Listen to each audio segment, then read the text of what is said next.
I 37 male just discovered that my wife, 37 female, has hotel reservations at a place downtown tonight when I'm supposed to be with my friends.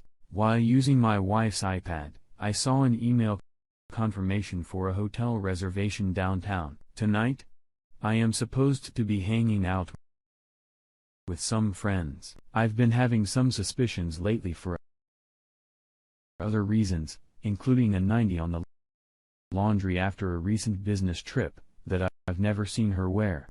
She kissed me goodbye this morning like usual, but didn't take any luggage or anything. Not even an overnight band that I noticed.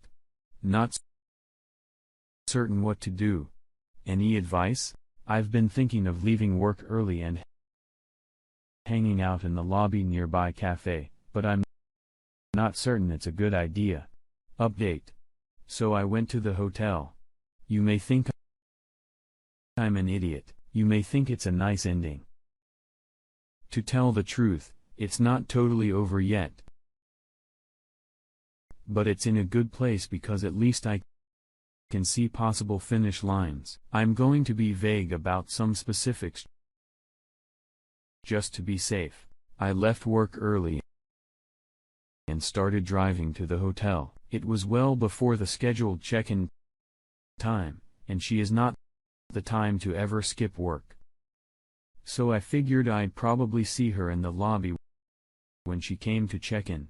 I did take the advice about texting her about going to dinner. She responded after a while and said that she was good for dinner, but would be home only a little later than normal as she had an errand to run. The errand was a 100% believable and in character, and the extra time was appropriate for the errand. I knew there was no way I would ever get a room number for anyone who worked there. Come on, people. It was never going to happen. I knew they'd put me through if I asked for her room. The email said a reservation was in her name. I called and they put me right through. I hung up before it rang, though, since I wasn't actually there yet, but that was confirmation that the rest was real, and she was there. Since she was already there in the middle of the day, which as mentioned was weird to me since she's too much of a workaholic to not be working. But, hey, this whole situation is abnormal, so whatever. I figured they were already fucking and would be done relatively soon, especially if she was going to have dinner and run this errand. I got some coffee and camp out in a good spot in the lobby, and time passed, and nothing. After about an hour, I said fuck it and called back to the hotel from the lobby and asked for her room again. She answered when I mentioned it was me. She didn't seem surprised or anything. I asked what she was doing at the hotel. No. The question is, what are you doing here? And she was a bit evasive, but gave me her room number pretty quickly. As soon as she answered, I was picking up my stuff and made for the elevators. Actually, she gave me the floor number pretty fast, but not in the room. So I was already in the floor within about 30 seconds of her answering. Then I get the full number.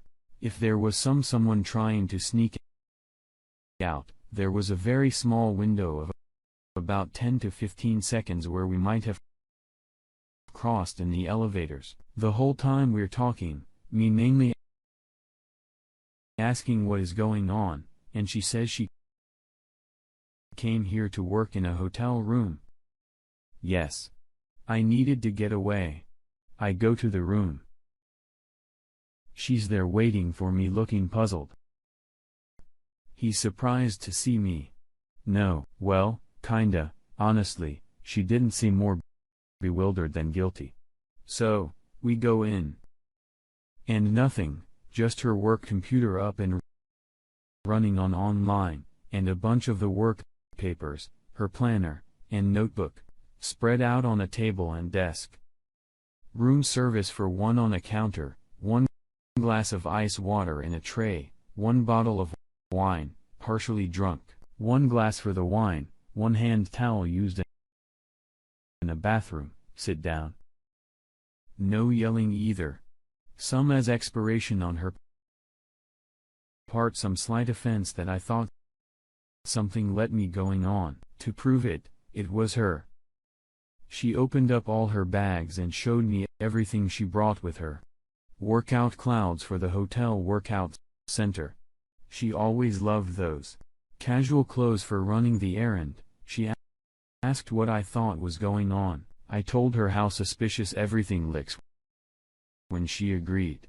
Anyway, one part I left out of the description is that we've been having some issues lately. Nothing bad per se. Just more than 7 years, where we both agree that we can both see and not see ourselves with the other prison forever. We talked about that. She talked about how much she needs some alone time, which she hasn't been getting at home these past few months, none of which is new, and there was one day she was having a bad time, and this deal came up on email, so she decided to take it and treat herself. But we both talked about the issues we have with ourselves and each other. Getting a hotel room so she can be by herself all day while working is exactly in character for the woman I've known these past 10 years. Fucking around is not. Maybe she dodged a bullet and pulled the fast one on me. Maybe not. I don't really care about how others think about that. We're not calling divorce lawyers right now. But we're not planning our 25th anniversary trip either. It honestly could go either way, and I'm okay with that. I told her I'm willing to try, but she needs to be all in, and she needs to think about that. Once we seemed all tucked out, I left and let her know that she can come home or stay the night there. I'm okay with either. If she needs space, she needs space. I do not and never have had a problem with that. Adults get sick of other people sometimes. I get that way too. So there we are. We put everything at the table and we're still figuring it out. I'm not going to let people know how that part works out. But I thought I'd provide a little bit of closure for this chapter. One thing I didn't put on table, though, was how I knew about the hotel, since she didn't tell anyone she was going to be there. I told her I was magic. I figured it wouldn't hurt to have her thinking about how I knew these things.